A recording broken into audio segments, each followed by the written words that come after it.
Gente, en la zona metropolitana es cierto, ya pasó la lluvia, esas intensas lluvias que es cierto también causaron grandes raudales y a su paso se llevaron vehículos, pero la zona norte del país sigue todavía en situación delicada porque las rutas, los caminos vecinales están bajo agua, las comunidades están aisladas. ¿Qué pasa con la ayuda humanitaria? Hay inclusive en la zona chaqueña que todavía un puente, ni siquiera hay viso de solución o de reconstrucción de un puente que había caído. Pero es importante que hagamos este contacto con Aldo Rojas, periodista de ABC en el departamento de Concepción. ¿Cómo estás, Aldo?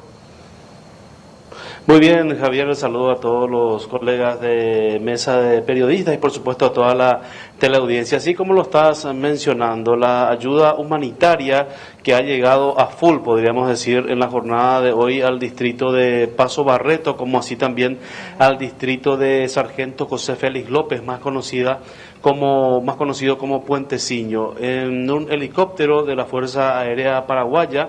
La ayuda específicamente en víveres y también medicamentos llegó hasta el distrito de Paso Barreto primeramente y ya poco después de las 18 horas llegó a Puenteciño. Estas dos comunidades que son las más golpeadas, entre comillas, ¿verdad?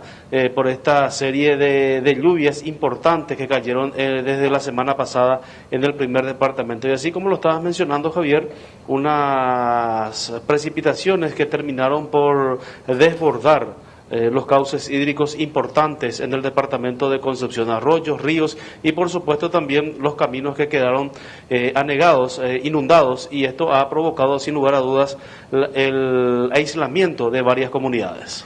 La intendenta de Puenteciño estaba desesperada porque hace varios días primero intentaba comunicarse con las autoridades de la Secretaría de Emergencia Nacional.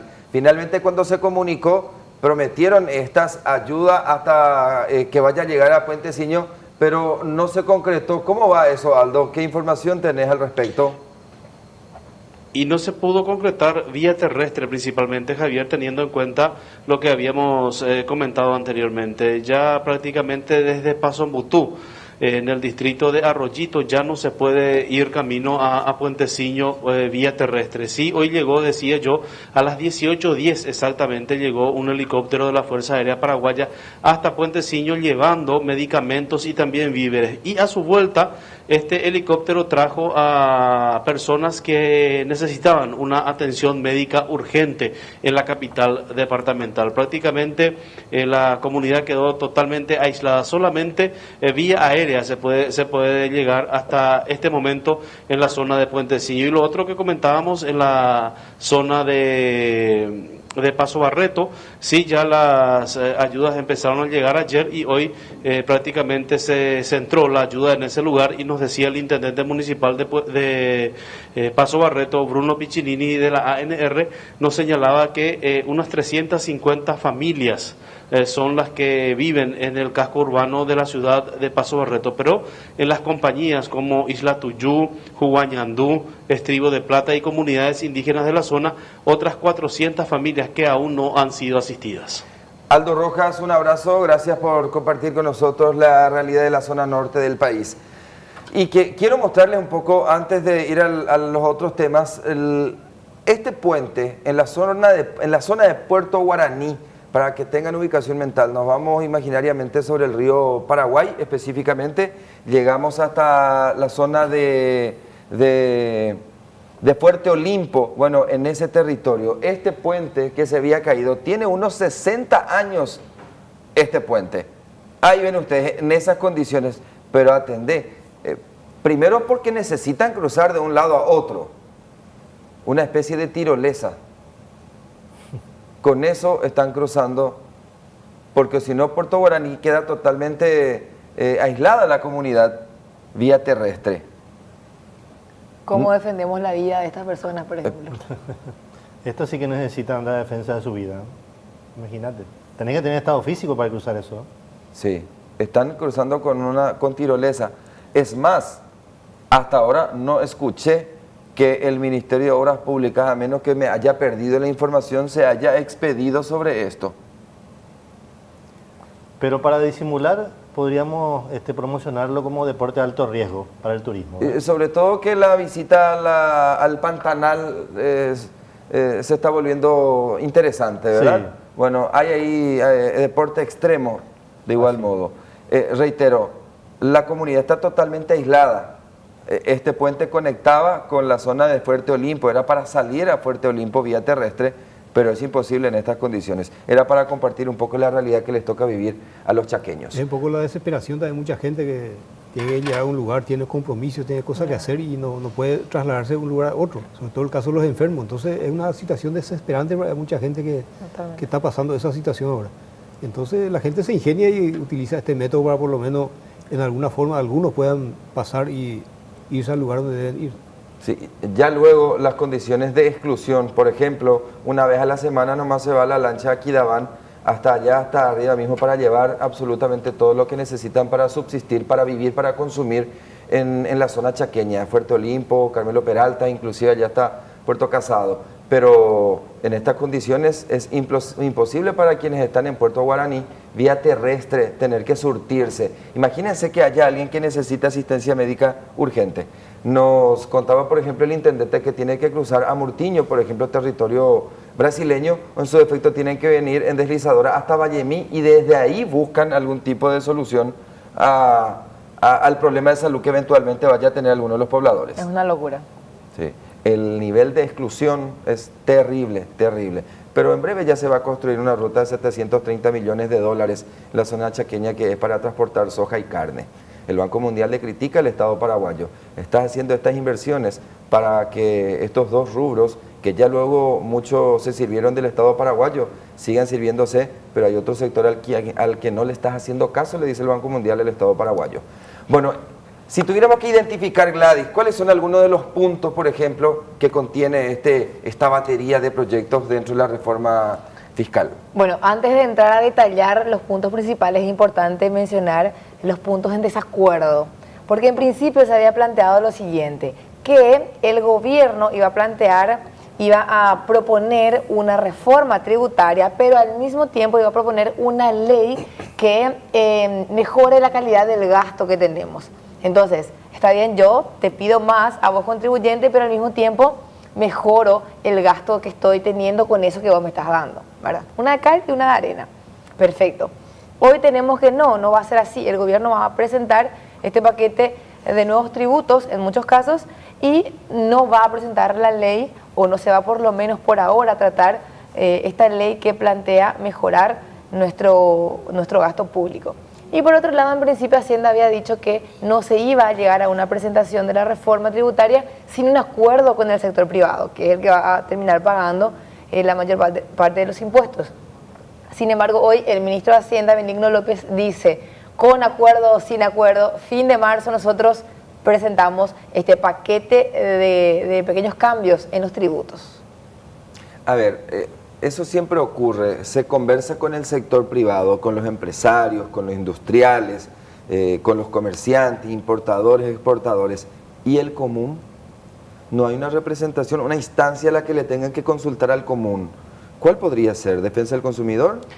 Podría ser, pero en este caso, como justamente la reforma tributaria trata de cambiar la fuente de los ingresos, porque hoy tenés que aproximadamente el 75% de la recaudación proviene del IVA, y el IVA es el que pagamos nosotros, los comunes, y no de otros impuestos. Esto es un impuesto indirecto, le llaman, y no otros impuestos directos que pagan, por ejemplo, la renta, los empresarios, etcétera. Entonces, justamente por eso esta reforma lo que plantea es mudar un poco más este porcentaje, sí, que no sea 75, 25, 80, 20, que sea un poco más equitativo. Bueno, y aquí vamos a ir a mencionar los puntos. Si te parece, la producción preparó un cuadro de resumen. ¿Qué es lo que plantean en este momento estos representantes nuestros del gobierno? Y esto que vemos aquí en la pantalla. En la primera línea está el impuesto a la renta empresarial. Es un nombre que se le da a la unificación, digamos, del IRASIS y el IRAGRO. Y esto que acabas de mencionar vos del Banco Mundial. Resulta que hoy el IRASIS es el que está contribuyendo, pero no así el IRAGRO. O sea, que ese productor del agro no está teniendo mucho aporte prácticamente a la recaudación del fisco. O sea que es ficticio eso que dicen que es uno de los rubros que más aporte le da a Paraguay cuando mil historias. Sí, es cierto, venden mucho sus productos, pero no pagan el impuesto que corresponde. Así es, porque hay muchos descuentos. Ellos pueden deducir muchos de esos gastos, o todos prácticamente, y no terminan pagando. Entonces, la idea es que como el IRASIS hoy día paga, así como dice ahí, 10% del IVA paga el IRASIS, que es el impuesto del comercio, el área comercial, 5% paga de dividendos. Cuando reparte dividendos, tiene que pagar otra vez sobre ese monto 5%. Y si por ahí tiene remesa a enviar a puntos en el exterior, por ejemplo, paga otro 15%. Todo eso hoy se le está cobrando al IRASIS. Sin embargo, el IRAGRO no. Y la idea es poder igualar el IRAGRO al IRASIS y le llaman impuesto a la renta empresarial. Así para que sea más fácil. El siguiente punto. Bueno, régimen simplificado para pequeños contribuyentes. Resulta que hoy tenemos el IRPC. Y en el IRPC se paga en base a una, se tributa en base a una base que le llaman, te digo el nombre, que no es un monto fijo, no es un porcentaje, lo llaman así, tasa presunta. Ahí está la expresión que no estaba recordando, una tasa presunta. O sea que ellos tienen un monto que no es seguro, que no, encima es complicado porque tienen que tener contadores. Estamos hablando de pequeños contribuyentes, de Es criojos. una cárcel, te puedo resumir. Y la mayoría de ellos prefieren directamente no tributar y trabajan en la informalidad. Entonces lo que le dice el gobierno es, bueno, vamos a hacer algo. No vamos a pagar sobre una tasa presunta. ¿Qué es lo que eso es? No te preocupes. Si no entendés, no te preocupes. Vamos a pagar un monto fijo de entre 20.000 y 50.000 guaraníes al mes. Eso es lo que vos no tenés que pagar, que sos pequeños contribuyentes. Y ya con eso ya vas a estar formalizado. El IRPC es anual. Se hace la liquidación mensual también. Sí, también. Pero esto es mensual. Lo que se plantea es mensual. Me parece ahí no hay mucho conflicto. Al contrario, porque se le va a facilitar al pequeño contribuyente. ¿Y en el IVA? Bueno, en el IVA, estamos pendientes en la parte del IVA agropecuario, porque justamente eso que te mencionaba hace un momento, no hay acuerdo entre el empresariado y el gobierno. Vamos a ver si logramos o no que el sector agropecuario pague más. Hoy día es uno de los sectores que menos tributa porque tienen muchas deducciones. Yo sé cuál podría ser el argumento por el cual no van a querer. ¿Cuál? Porque de igual modo se le va a transferir al pequeño productor. Ese pues siempre es el argumento, ¿verdad? Para no pagar ningún impuesto. No porque eso se va a traducir de igual modo en un golpe al pequeño productor, que el campesino, que la mil historias. Los campesinos están todos desplazados ya de sus tierras y es por eso. Así mismo. Y en cuanto al IVA de otros productos, se va a mantener esta diferencia entre 10 y 5%, porque en un momento dado se había hablado de que todos paguen 10%. ¿Qué paga hoy 5%? Los medicamentos, cuando nos vamos a la farmacia y compramos, es solamente 5% de IVA.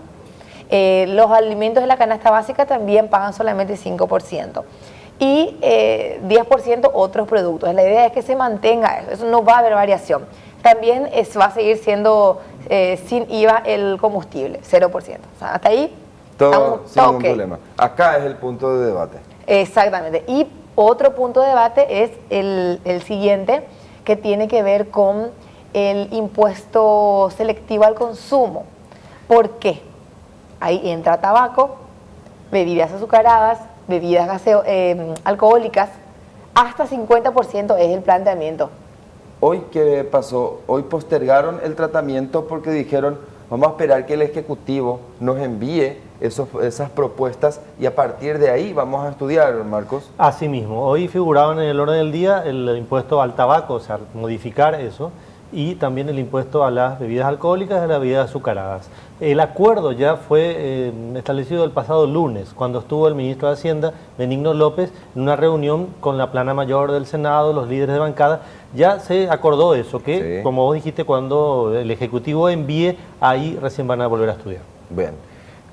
¿Algo más en este punto de la reforma tributaria? Bueno, es muy importante porque acá hablamos de que el impuesto al tabaco estamos en alrededor del 18%, o sea, estamos en 18% hoy. Y varias de las iniciativas hablaban en su momento de llevar esto al 30 o 40%. Mucha es la diferencia, muchísima.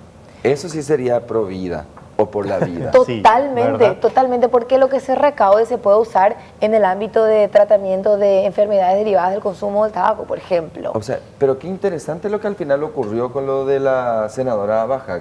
porque después a partir de ahora vamos a controlar un poco cómo es su voto cuando se tenga que tratar estos proyectos. Sí. Si realmente está a favor de la vida, seguro va a votar por el aumento del impuesto selectivo al consumo al tabaco y el alcohol y bebidas azucaradas. Vamos a ver cómo está su voto. Y por último, ¿cómo queda el impuesto a la renta personal? No vamos a tocar la base del impuesto a la renta personal, así como está hoy, hasta ahí va a ser la base. Sin embargo, lo que se pretende es que las acciones ya no se puedan deducir. Es decir, cuando el empresario compra una acción, eso él ya no va a poder deducir como si fuera gasto, porque en realidad no es un gasto. Va a tener que pagar sí o sí impuestos sobre eso. Eso es lo que le dice, el gobierno le dice, vos lo único que estás haciendo es cambiar de activos. Porque vos, y los empresarios no quieren saber nada de eso. No quieren porque dicen, no, ustedes van a desincentivar la inversión, dicen. Pero bueno, para que sea más equitativo se propone esto. Viste que es malo, esto es un país de privilegio, ¿verdad? Porque a los empresarios le consultan para ver si están o no de acuerdo, pero la senadora jamás nos consultó, por ejemplo, a todos nosotros si queremos que el Senado sea pro vida. Sí. ¿Viste que es injusto? Bien podrían haber hecho una audiencia pública, ¿verdad?, con todos los sectores de la ciudadanía y preguntarles, ¿verdad?, ¿quieren esto realmente? Porque eso es una cosa que también muchas veces se discute y hoy se volvió a sacar al tapete, ¿verdad? Hay muchos parlamentarios que se dicen a sí mismos representantes del pueblo en general, ¿verdad? Y eso no es cierto, ¿verdad? Representan a un electorado, pero si quieren llevar adelante un proyecto como este, lo más sensato sería que llamen a audiencia pública y hablen, discutan. Lo mismo que con esta reforma. Así mismo. Y uno se pregunta, bueno, con todos estos cambios que está planteando el gobierno, ¿cuánto es lo que se pretende recaudar? ¿Cuánto es lo que podríamos aumentar? Y cuál es el uso que se le va a dar también. Y en principio se había hablado no de un monto específico, pero sí de porcentaje. Que si es que se aprueba este paquete de reformas, estaríamos hablando de 1% de nuestro Producto Interno Bruto. ¿Va a aumentar? Sí, nuestro Producto Interno Bruto está ahora de más o menos 40.000 millones de dólares. 40.000 millones de dólares. Entonces el 1% de eso se va a poder recaudar en aumento. Y por otro lado, si conseguimos una ley que mejore nuestra calidad de gasto, otro 1%. Entonces, más o menos es el cálculo que se está haciendo. Bien, gracias Gladys, muy amable. Ahí está en términos sencillos lo que pretende el Ejecutivo implementar en materia de reforma tributaria. Cuando regresemos nos ocupamos de otros temas, por ejemplo criminalidad en la zona de Trinidad. ¿Qué pasó? Carlos Ortega tiene detalles en minutos.